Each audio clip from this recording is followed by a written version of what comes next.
Un'interessante iniziativa in ricordo del commissario della Polizia di Stato Beppe Montana nel trentennale della sua barbara uccisione si terrà lunedì prossimo 27 luglio presso i locali della Casa San Filippo, un'iniziativa organizzata dal Movimento dei Poliziotti Democratici e Riformisti. Ne parliamo con il segretario nazionale, dottor Alletto.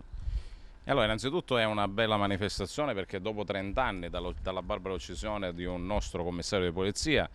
lo ricordiamo per due motivi. Uno, perché è stata una persona che per tutelare la vita altrui e le regole democratiche del nostro paese si è sacrificato fino alla morte. Secondo, perché è un nostro cittadino, perché pochi sanno forse che Beppe Montana è nato ad Agrigento pur essendo capo della catturandi della mobile di Palermo. È un uomo che ha dato tanto, che ha capito come si combatteva la mafia, quindi ci sembrava giusto ricordarlo in un momento, in un territorio particolare come il nostro. E ci sarà anche Tina Montinaro che ricordiamo vedova del caposcorta del giudice Falcone nella qualità di presidente dell'associazione Quarto Savona 15 che porterà la sua testimonianza. Esatto, avremo qua il presidente della Quarto Savona 15 che è la moglie di un nostro collega che è il capo scorta della scorta appunto del giudice Falcone quando esplose sulla strada per Capaci,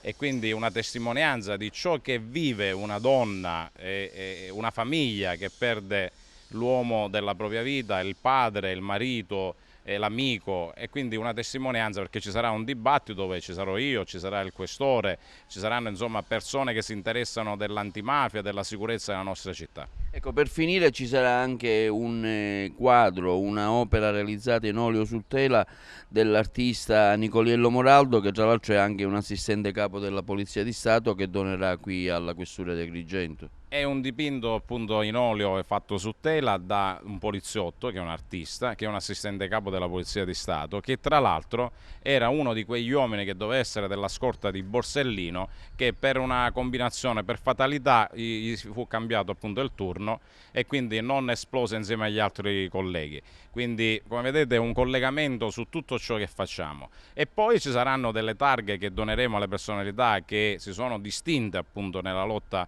antimafia e che vogliono appunto liberare la nostra città, la nostra terra, la nostra regione, perché no il nostro paese, in senso Italia, da questo fenomeno che non si è mai totalmente sradicato.